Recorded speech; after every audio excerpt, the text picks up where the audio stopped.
ব্যাপারে যদি আমাদের বর্তমান সরকার ভালো সিদ্ধান্ত নিতে, এখন সাকিব তো ওই যে ইনকাম করেছে আমার মনে হয় বাড়িতে বসে ওর ওর জনম পার করে দিতে পারবে না। তবে চলচ্চিত্রের অবস্থা ভালো না।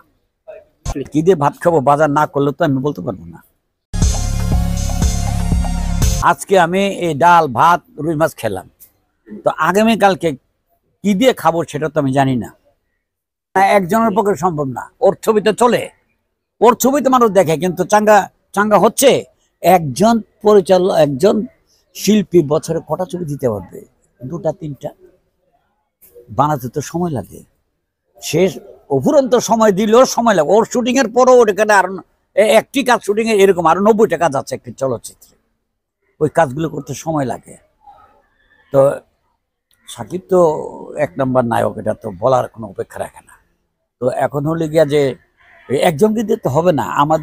আমরা যখন আমাদের স্বর্ণালী যুগটা যখন ছিল, তখন তুমি চিন্তা করতে পারো কে ছিল। রাজ্জাক ভাই ছিল, নায়ক আলমগীর ছিল, নায়ক ফারুক ছিল, তারপর নায়ক উজ্জ্বল ছিল, নায়ক আজিম ভাই ছিল, নায়িকা শাবানা, নায়িকা সুচরিতা, নায়িকা ববিতা, নায়িকা পরবর্তীতে চম্পা, নতুন সুচরিতা, কে না ছিল। একে লাগবে, একে নেব, এর তো একটু প্রবলেম আচ্ছা ঠিক আছে অমুকের কাছে যাও, ওর শিডিউলটা নাই, তাহলে ওর কাছে যাও। এখন সাকিবের নিতে গেলে সাকিবের শিডিউল যখন হবে তখনই কাজ করতে হবে। সাকিব তো আর তার অন্যের শিডিউলটা ভঙ্গ করে আমাকে দিতে পারবে না। এই জন্য আমাদের এখন প্রবলেম হয়ে গেছে, শিল্পীর প্রবলেম। প্রথম হচ্ছে প্রযোজক। ও প্রযোজক না হলে শিল্পী দিয়ে কি করবো? ওকে টাকাটা দেবে কি? আমার তো টাকা নাই, আমি তো পরিচালক।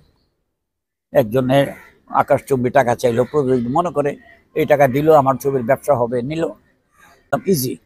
টপ টু বটম ছবিটা দেখলাম, ইজি, চলে গেলাম। কিন্তু ওটা করতে গেলে ওটার পিছনে যে কতটুকু মেধার প্রয়োজন হয়, কতটুকু মানে কারিগরির ব্যাপার ওখানে আছে, অনেক কিছু। এটা হচ্ছে গিয়া যে আমাদের চলচ্চিত্রের ব্যাপারে যদি আমাদের বর্তমান সরকার ভালো সিদ্ধান্ত নিতে চিন্তা ভাবনা করে, তাহলে আমাদের চলচ্চিত্র থেকে বিজ্ঞ যারা তাদেরকে নিলে ওরা অনেক সাপোর্ট পাবে এবং ওদের সিলেকশনগুলো, ওদের কর্মগুলো মানে ফল সুন্দর হবে।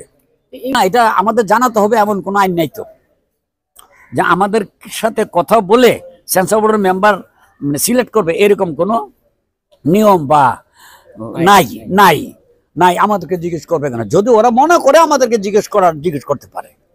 কথা একটাই, চলচ্চিত্র ভালোর জন্য ওরা ভালো পদক্ষেপ নিলে আমরা খুশি। এবং চলচ্চিত্র ভালোর জন্য পদক্ষেপ নিলে আমি বললাম যে আমাদের এখানে যারা বিজ্ঞ আছে তাদের সঙ্গে আলোচনা করলে ওনাদের সিদ্ধান্তটা সুন্দর হবে। তাদের কাছে আসে কি আমাদের চলচ্চিত্রে মানে নিরপেক্ষভাবে চলচ্চিত্রগুলো দেখলেই হয়। নিরপেক্ষভাবে দেখবে যে হ্যাঁ এই চলচ্চিত্রটা এই জন্য বানিয়েছে, এটার এই জিনিসগুলো আমার কাছে ভালো লেগেছে বা ভালো লাগে নাই। ভালো না লাগলেও ওনারা বলবে যে না এটা পাবলিকের কাছে জেলে আমাদের প্রতিক্রিয়া হয়ে যাবে, এই দৃশ্যটা বাদ। থাকে না যে পাবলিকের প্রতিক্রিয়া হবে অনেক কিছুতে, সেগুলির জন্যই তো সেন্সর বোর্ড।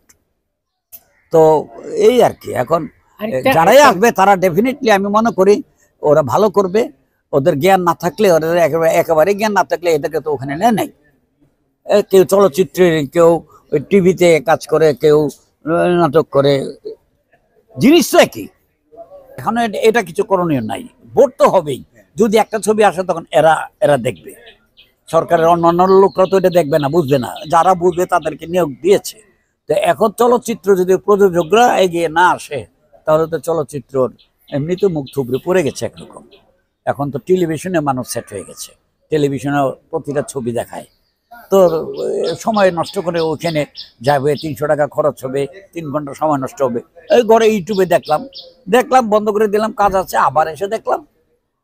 প্রযোজক না থাকলে ডাইরেক্টর আর্টিস্ট হলে কি লাভ? চলচ্চিত্রটা হবে তো প্রযোজকের লোক নিতে। তো ওরাই যদি না থাকে তাহলে চলচ্চিত্র দিয়ে কি হবে? হবেই না চলচ্চিত্র। প্রযোজক লাগবে, প্রযোজকদের এগিয়ে আসতে হবে।